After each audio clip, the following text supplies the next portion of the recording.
and award-winning broadcaster Joe Davis from the Los Angeles Dodgers and Fox Sports joins us now. Joe, thank you very much for the time. We were telling you in the break, congratulations on your Emmy win last week for Outstanding Personality Play-by-Play, a loaded category. What did that award mean to you?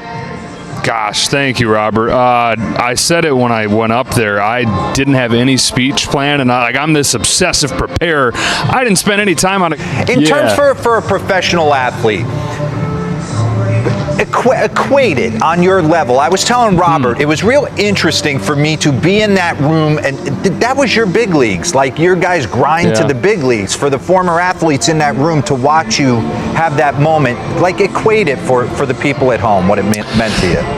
Yeah. Okay. So I've done this for like the non-sports fans, where they're like, "Have you won one before?" And I tell them I've won best movie, but not best actor. You know, like best postseason series have had one. Man, from a sports perspective, I think it's more just the idea, Mark, of like you dream. You grew up dreaming of being a ball player. I grew up dreaming of being a broadcaster and calling the World Series. And to not just do that, but then have some validation like this that what I'm doing is well respected, and I don't know. It's just it's really mind blowing. It honestly is. Joe, you know it better than anyone that people think that they can do your job, especially ones that do it so well like yourself, because you make it and sound so easily. You succeeded Vin Scully, who is arguably the greatest of all time. Considering how revered he was and still is, how did you approach that when you became the Dodgers' lead television voice? There were a couple things to it. The first thing was, a lot of people said to me, like, "You don't want that job. Why would you take the job to be the guy that takes over for the guy?" But the way I looked at it was, that's why I wanted the job. I couldn't picture 10 years from now, 50 years from now, having to sit there saying, what if I had taken it? I didn't, because I was scared it wouldn't work, but what if? So it's why I wanted the job. And then once I took it, it was just try to be yourself and obviously learn from what makes Vin amazing and makes him, like you said, the greatest ever to do it, but to not, in his words, water your own wine. It's what Red Barber told him when he started in 1950. Do your thing, learn from the others, but be you and let that come through. So, learn from him, but tried to be myself. And then it helps that the team wins like 100 games a year. If they were losing 100 games a year, they would have run my tail out of town by now, but I'm delivering good news, so it's worked out okay. Joe, game one of the World Series last year, I leave the ballpark around the 6th inning, go back to the hotel, and I'm laying in bed, and Freddie Freeman, a kid I've known him since he was 18 years old, gives me that moment. I'm starting to well up, and you had, hey, Freddie, hey, Gibby, meet Freddie, hey, Freddie, meet Gibby. What, did you, is that off the cuff? Were you prepared for that? So it's like John and I had the Dodgers' whole October run, and so we'd seen him limping around the entire month, and you're starting to make that connection. Hobbled Dodger hero in the postseason, and he hadn't had any hero moments yet, but every day we're talking, man, is Freeman going to have his Kirk Gibson moment? So it was an easy connection to make, and then you go into there, and it's game one of the World Series, as it was for Kirk Gibson. All those things kind of lining up to then get me to the moment where the ball is hit. And the craziest part, D-Row, was we've seen that exact ball flight a million times. It looked exactly like Gibby's home run. And I guess all those things put together help that come out. Joe, with your work on Fox Sports as being part of the football NFL Sundays, you and Greg Olson, that's a great booth, by the way. You get the chance to see and be up close next to some iconic, amazing athletes. Where does Shohei Ohtani rank on that list of all the great athletes that you have a chance to call games, call their action, things like that? It's on its own level. Just the aura that he has about him. Obviously what he does, the stuff he does on the field, is like nobody can do that. And we haven't even seen the pitching part of it in LA yet. But just the aura around him. First of all, he's huge. I think there's something about his physical presence that you can't fully appreciate until you're next to him. And then just his aura, it separates him from anybody I've been around. You're going to have a chance to presumably call Travis Hunter's games. Number 2 overall pick by the Jacksonville Jaguars. He is a two-way player in football terms. How would you compare and contrast what Shohei is doing to what Travis Hunter is going to try to do at the NFL level? Yeah, I like that. I think in baseball, they're different jobs, right? They're different positions in football, and that's amazing. Nobody does it.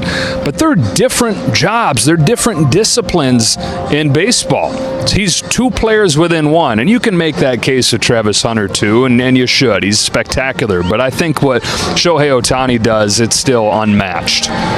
What does Joe Davis have for breakfast to get ready to call a big league ball game?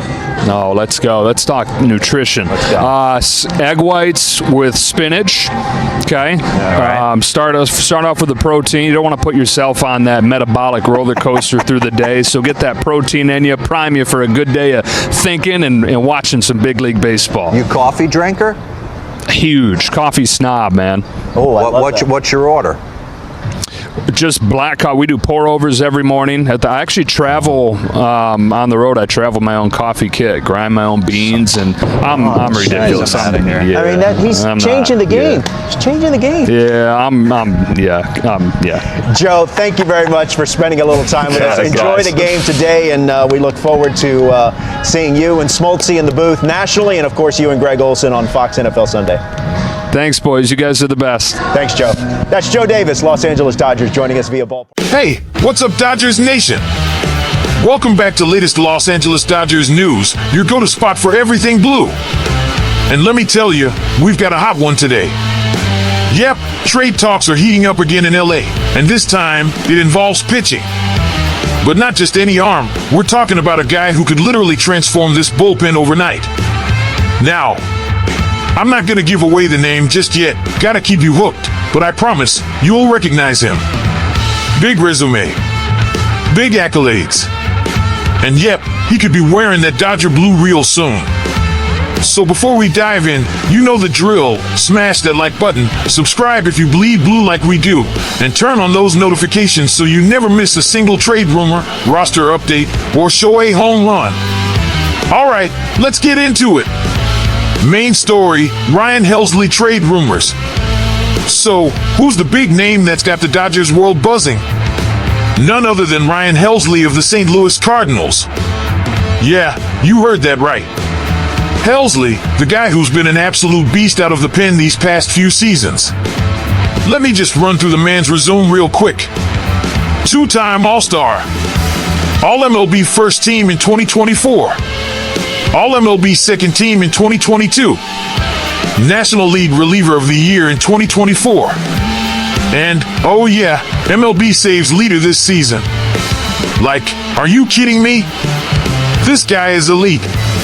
Now, why does this make so much sense for the Dodgers? Man, our bullpen's been patchwork all season. We've had flashes of brilliance. Sure, Tanner Scott has been holding it down as our closer, but with Michael Kopech, Blake Trinan, Kirby Yates, and Evan Phillips all missing time or battling injuries, there's been a serious void, especially in high-leverage situations. You guys remember how shaky those late innings have been lately? It's been heart attack baseball, man. We need that hammer at the back end, and Helsley, he's that dude. He's still got one more year of control. Oh, just $8.2 million. And then he's projected to get a 6-year, $81 million deal.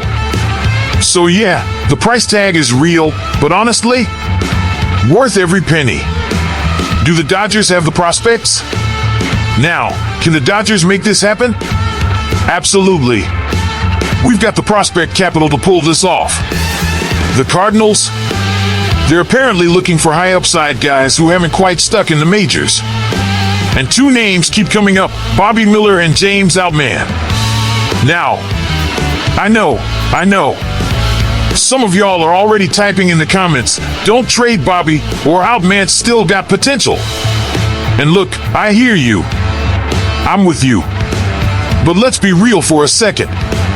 Do Bobby Miller and James Outman really have a future with this team?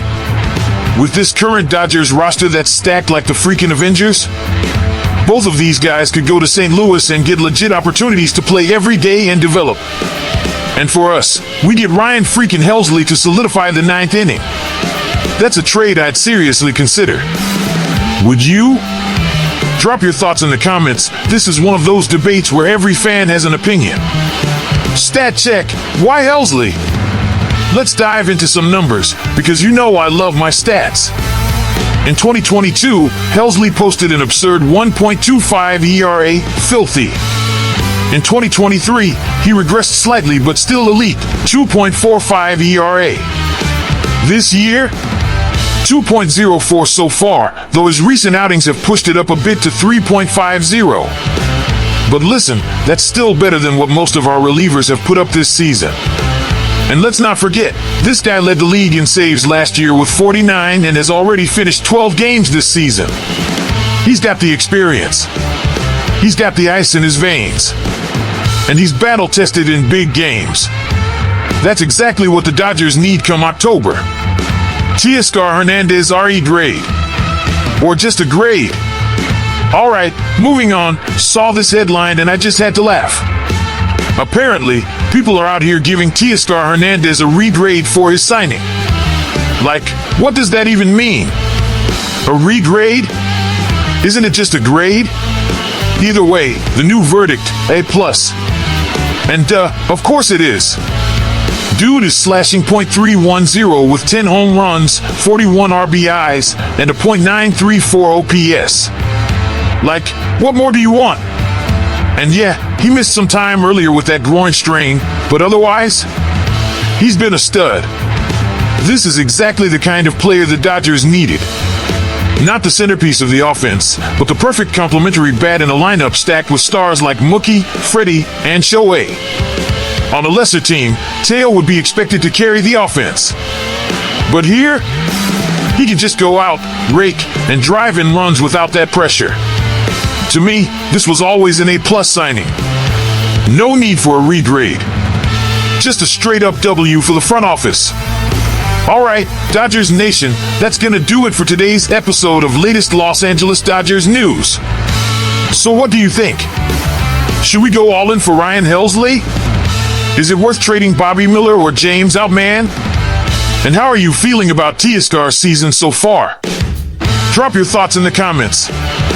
Let's get the conversation going, because you guys make this community what it is. Don't forget to smash that like button, subscribe, and ring that notification bell. Until next time, keep bleeding Dodger blue. And as always, let's go Dodgers!